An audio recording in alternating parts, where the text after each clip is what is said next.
Assalamualaikum warahmatullahi wabarakatuh. Innal hamdalillah hamdan katsiran thayyiban mubarakan fi kama yuhibbu rabbuna wa yardahu.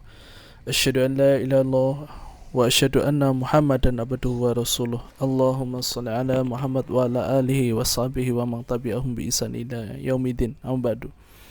Alhamdulillah anak-anak sekalian, kita bertemu lagi dalam pelajaran akhlak. Kita sampai bab 3, yaitu pengharaman ghibah dan perintah menjaga lisan. Ya, lihat halaman 11. Ya. Ya. Para ulama sepakat bahwasanya ghibah mengunjing merupakan perbuatan yang diharamkan bagi setiap muslim. Hal ini ditegaskan dalam Al-Quran dan Sunnah Sahihah. Sesungguhnya setiap orang yang mukallaf, yaitu orang yang balik, diperintahkan untuk selalu menjaga lisannya dari setiap ucapannya, kecuali ucapan yang tidak ada manfaatnya. Dan manakala manfaat bicara dan madarat sama, maka sunnahnya adalah diam. Karena bisa jadi ucapan yang asalnya boleh saja berubah menjadi haram atau makruh. Dan ini biasanya banyak sekali terjadi, sedangkan selamat dari yang haram atau makruh adalah suatu yang tidak ternilai harganya. Ya, jadi Allah Ta'ala sudah menegaskan dalam surat Al-Hujurat ayat 12, Ya ayyuhalladzina amanu tajtanibu katsiran minadh-dhann inna ba'dadh-dhann ismun wa la tajassasu wa la ya'tab ba'dukum ba'dan ayuhibbu ahadukum ay ya'kula lahma akhihi maitan fakarihtumuh wattaqullaha innallaha tawwabur rahim. Yang artinya, hai orang-orang yang beriman, jauhilah kebanyakan prasangka buruk atau curiga, karena sebagian dari prasangka buruk ini adalah dosa. Dan janganlah mencari keburukan orang lain, janganlah mengunjing satu sama lain.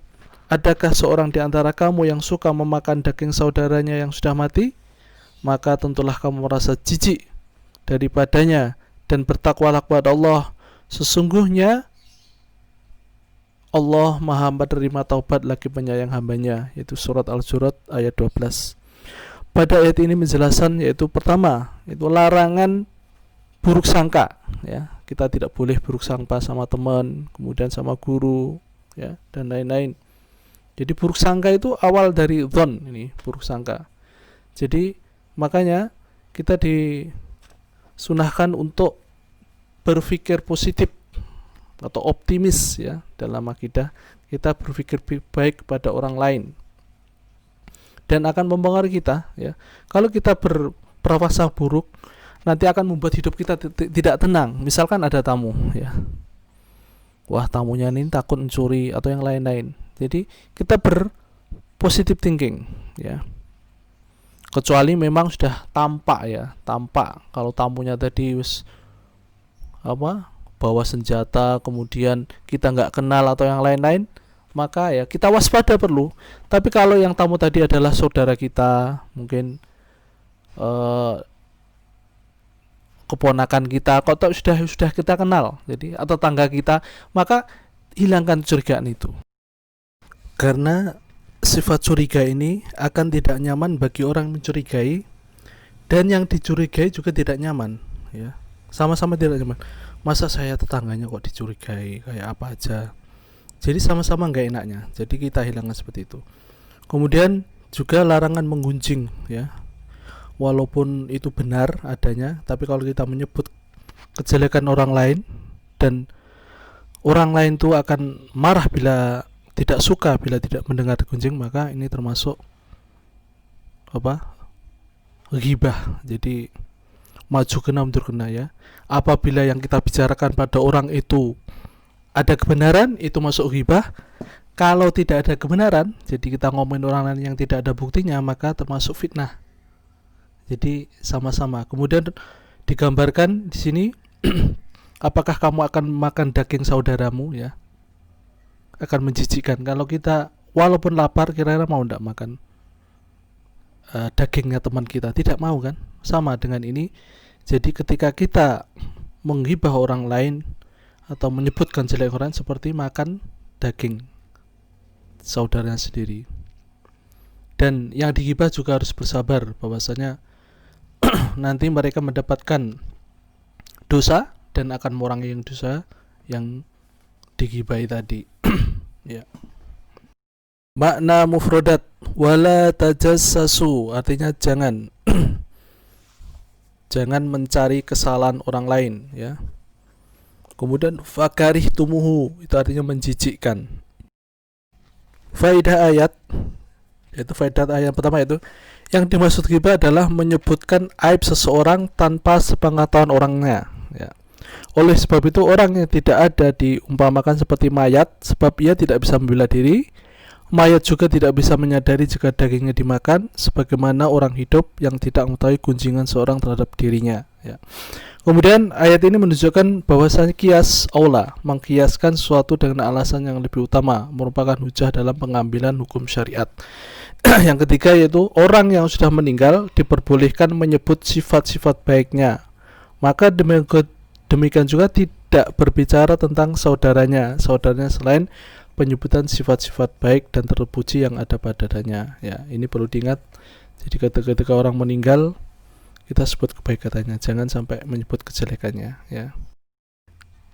Kemudian selanjutnya yaitu dari hadis an Abi Hurairah anna Rasulullah sallallahu qala atadruna mal ghibah qala qalu Allahu wa rasuluhu a'lam qala tikru akhaka bima yakrahu Kila afara'aita in kana fi akhihi ma aqul qala in kana fihi ma taqul faqad ikhtabtahu wa illam yakun fihi faqad bahattahu. Rawahu Muslim.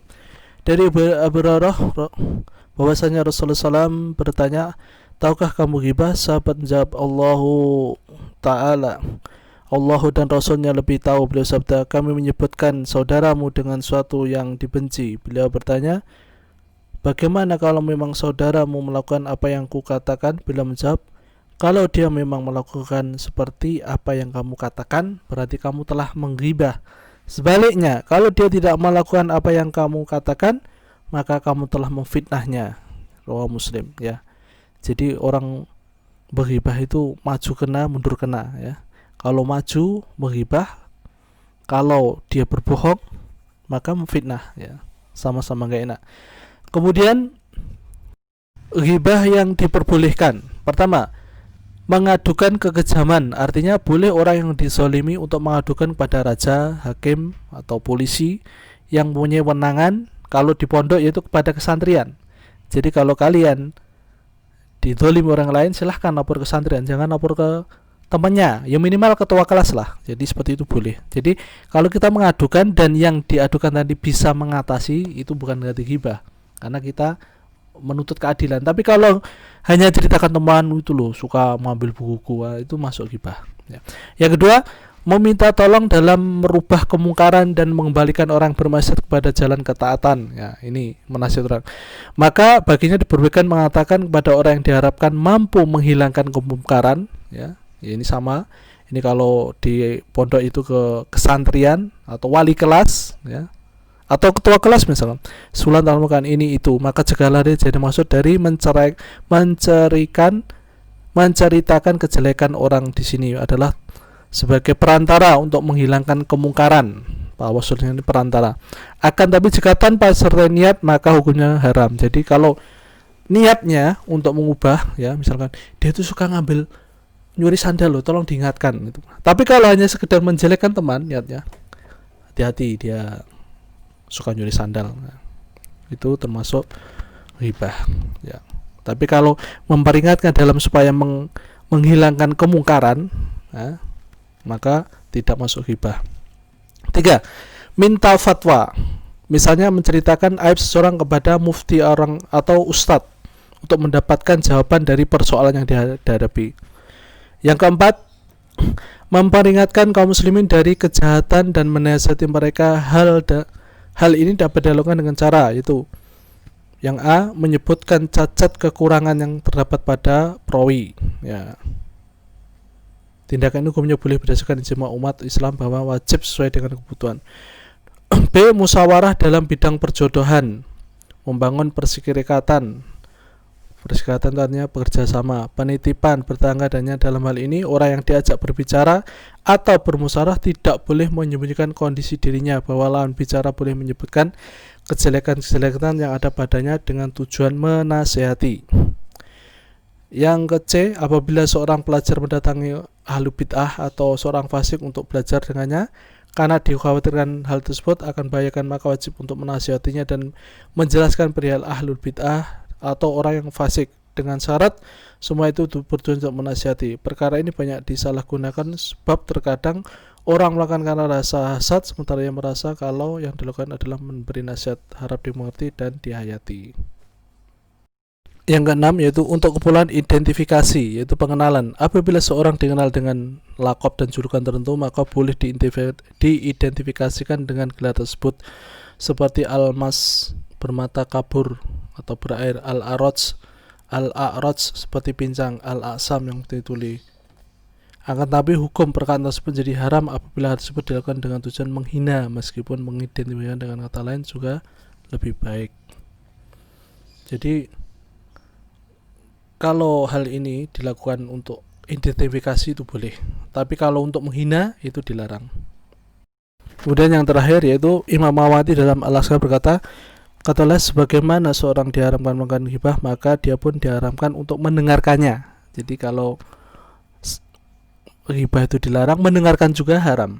Dengan demikian apabila seorang mulai mendengarkan orang lain menghibah, maka dia pun dituntut untuk melarangnya. Jadi kalau kita duduk-duduk tiba-tiba temannya mau ghibah, maka kita juga harus melarangnya. Jangan ghibah, dosa. Selama tidak khawatirkan apabila hal tersebut membahayakan dirinya, ya. Jika dikhawatirkan menimbulkan sesuatu yang kurang baik, maka diwajibkan mengingkari dengan hati, ya.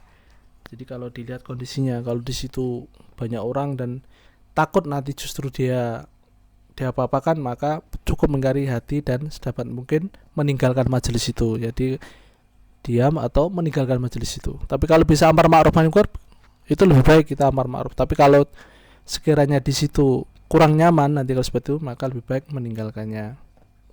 Jika mau mencegah perbuatan tersebut dengan ucapan atau membalikan bicara yang lain, maka wajib dia melakukan hal itu, karena bila tidak maka dia telah melakukan maksiat. Jadi kalau dia mampu mengubah itu, jadi kalau yang ngobrol itu sekitar kawan-kawannya dia berani, maka itu lebih baik.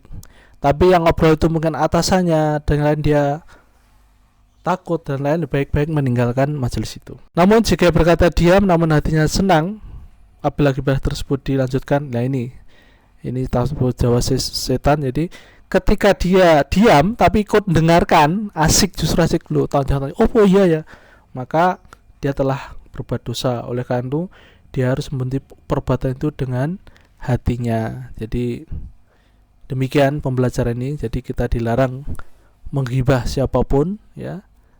Jadi bedakan ghibah dengan waspada, ya. Jadi kalau ghibah itu kalau kita belum tahu apa yang dilakukan, kita sudah berprasangka buruk, ya. Kalau waspada itu apabila kita tahu dia tampangnya perampok, tampangnya pencuri dan mau masuk rumah kita harus waspada, beda, ya. Jadi bedakan waspada dan ghibah. Dan orang ghibah itu dapat dosa, ya. Kalau dia dilanjutkan ghibah, maka walaupun dia benar maka masuk ghibah, kalau dia salah fitnah.